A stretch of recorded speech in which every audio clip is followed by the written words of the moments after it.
다음 소식 전해드립니다. 부산의 아파트 시장이 2년 넘게 장기 침체를 이어가고 있습니다. 최근엔 정부 대출 규제까지 더해지면서 거래마저 주춤해진 상황인데요. 수도권과는 다른 지역에 대한 전향적인 정책 전환이 필요하다, 이런 목소리가 나옵니다. 보도에 박준호 기자입니다. 2,600세대 규모 대단지 아파트입니다. 3년 전 8억 3천만 원에 거래됐던 전용 면적 85제곱미터 평형이 지난 9월 초 4억 9천만 원에 거래됐습니다. 최고가 대비 40%가량 빠진 셈인데 최근엔 거래마저 뚝 끊겼습니다.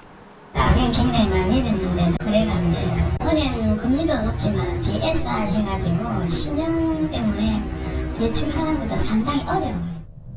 부산의 아파트 거래량은 지난달 2,540건을 기록했는데 지난 10년간 월 평균 거래량 4,900여 건과 비교해볼 때 절반 수준입니다. 거래가 부진하면서 매물도 쌓여가고 있습니다. 3년 전 3만여 건이었던 아파트 매도 물량은 현재 5만 8천여 건으로 늘었습니다. 부산의 주간 아파트 매매 가격은 126주 연속 하락하는 등 2년 넘게 침체 분위기를 이어가고 있습니다.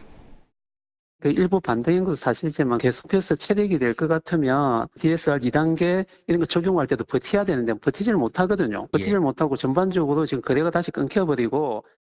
부산의 34평형 기준 아파트 평균 가격은 4억 2천여만 원.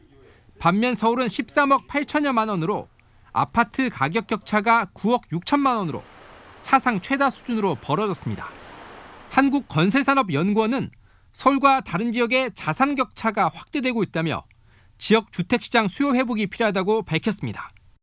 지방에 사는 것보다는 수도권에 사는 것이 더 유리해, 특히 서울 지역에 사는 것이 유리하지 않겠나라고 다들 고민을 하고 계시고 전향적으로 지방에 대한 수요 진작책 이런 것들을 좀 고려해 볼 필요가 있습니다.